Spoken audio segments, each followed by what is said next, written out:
नमस्कार साथियों, फिर से आपका स्वागत है हमारे नए यूट्यूब चैनल पे जिसका नाम है फिनट्यूब हिंदी। आज का बढ़त जब मार्केट का दिख रहा है तो ऐसा लग रहा है कि आखिर ये कब तक खींचेगा। एसआईपी का जो नंबर है, हमने 4-5 दिन पहले यही बोला था कि जब तक एसआईपी का नंबर आता रहेगा 10 तारीख तक, जो ऑलमोस्ट एसआईपी का नंबर आता है, तब तक मार्केट ऊपर शिफ्ट होता रहेगा। ये 3-4 दिन 5 दिन पहले मैंने जो अपने वीडियो में बोला था वो मार्केट के हिसाब से आप उसको लिंक करके भी देख सकते हो क्या मैंने बोला था और किस हिसाब से हर महीने यही कहानी होता है।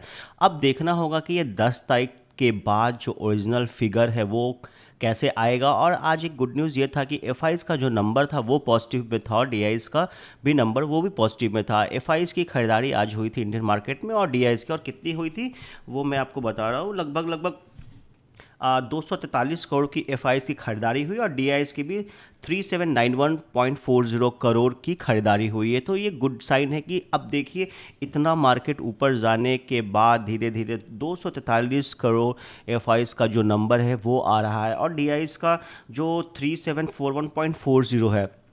तो आपको ये सोचना पड़ेगा कि आखिर एफ को कॉन्फिडेंस इंडियन इकोनॉमी पे क्यों नहीं आ रहा है। और ये 10 दिन 15 दिन में एक बार पैसा डाल रहे हैं, बाकी हर बार पैसा निकाल ही रहे हैं। आप जब पूरा मेरे 2-3 दिन के पहले के वीडियो में जब आप देखोगे तो आप देखोगे कि पूरा का पूरा जो महीना है, जिस दिन एक महीना पॉजिटिव में आएगा तब हम ये बात कर सकते हैं कि एफ धीरे धीरे वापस आना चाह रहे हैं। लेकिन अभी जब कभी खरीद रहे हैं 10 दिन में, एक हफ्ते में, फिर हर हफ्ते में किसी दिन बेच रहे हैं, पूरा मतलब हर हफ्ते में क्या क्या बेच रहे हैं, मतलब डेली बेच ही रहे हैं। लेकिन 15 दिन में, कभी 10 दिन में एक दिन आके खरीद लेते हैं, तो उसको खरीदना नहीं बोलेंगे, उसको बेचना ही बोलेंगे। बट ये नंबर भी बहुत कम है, तो ये खासा चिंता का विषय है कि आखिर जो इंडिया का जो रिटेल इन्वेस्टर है इसको कब तक ऊपर जा करके शिफ्ट कर सकता है। क्योंकि हर आदमी यही सोच रहा है कि अब कब यहाँ से सब कुछ क्लियर होगा। अमेरिका और ईरान का कॉन्फ्लिक्ट भी ठीक ठाक नज़र नहीं आ रहा है और उसके ऊपर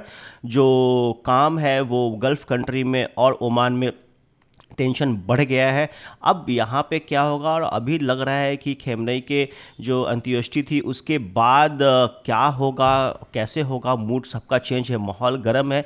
तो उस हिसाब से भी ये है, इसलिए हमने बात करना ही बंद कर दिया उस पर। हम सिर्फ क्रूड ऑयल को ट्रैक करते हैं। और आज का जब आप क्रूड ऑयल देखेंगे तो आज 72.13 पे जाके अभी ट्रेड एक्चुअली कर भी रहा है। 72.13 उसके नीचे नहीं आ रहा है। जैसे एक बार अगर 65 के आसपास आता है तब लगेगा कि मामला सब सुलट चुका है। और आज का जब आप गोल्ड का प्राइस देखेंगे तो गोल्ड भी थोड़ा पिछले 5 दिन में 4,000 जो ऊपर थोड़ा थोड़ा भाग रहा है। अब ये कहाँ तक जाएगा, जो अपना पुराना हाई है वो कब क्रॉस करेगा गोल्ड, ये भी देखने का विषय होगा। जबकि मेरा जो एनालिसिस है, प्रीवियस जो हिस्ट्री है, उसके हिसाब से यही लगता है कि अभी गोल्ड का जो नया हाई जो बनाया था जनवरी में वो क्रॉस करने में कम से कम 5 साल, कम से कम 10 साल भी लग सकता है। अब कैसे होगा, क्या होगा, वो आने वाले टाइम पे ही ये पता चलेगा, क्योंकि हर आदमी एक अनुमानता ही बता सकता है। तो ये है। और आज जब निफ्टी देखेंगे तो निफ्टी 159.50 के बढ़त से क्लोज हुआ, 24,430.35 पे जाके क्लोज हुआ।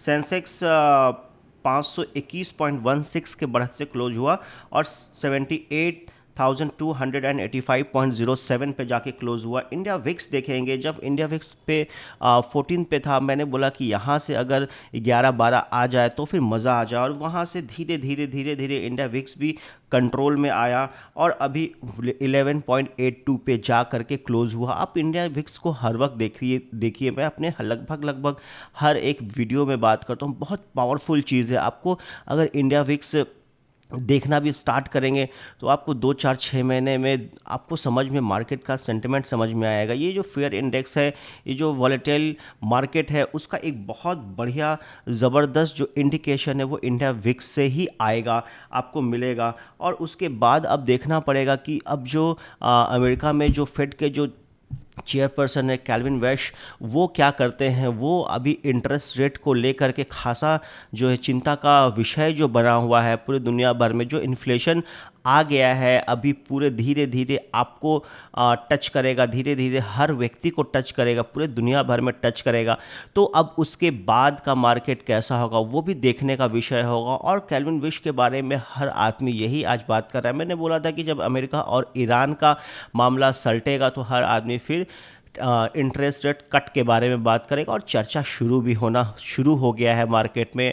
अब देखना होगा कि वो वहाँ पे स्टैंड अलोन रखते हैं कि फिर से जा कर के वो थोड़ा बढ़ाते हैं। मुझे तो लगता है कि अब बढ़ाना ही पड़ेगा, 25 बेसिस पॉइंट बढ़ा दे यार क्या ना, या बहुत अगर कुछ हुआ तो स्टैंड अलोन रखा जाएगा और उसके बाद देखा जाएगा कि इंडिया में क्या हो रहा है। क्योंकि लास्ट टाइम जो स्टैंड अलोन रखा गया था वो नेक्स्ट टाइम क्या स्टैंड अलोन रखा जाएगा या फिर 25 बेसिस पॉइंट से बढ़ाया जाएगा। जब मीटिंग होगी तो आपको भी खबर लग जाएगा और मुझे भी खबर लग जाएगा। लेकिन ये सब चीज़ चलता रहता है, ये सब चीज़ हमें हमें आकर के डेली कमेंट्री देनी पड़ती है, क्योंकि कुछ ना कुछ आकर के यूट्यूब पे बोलना ही पड़ता है।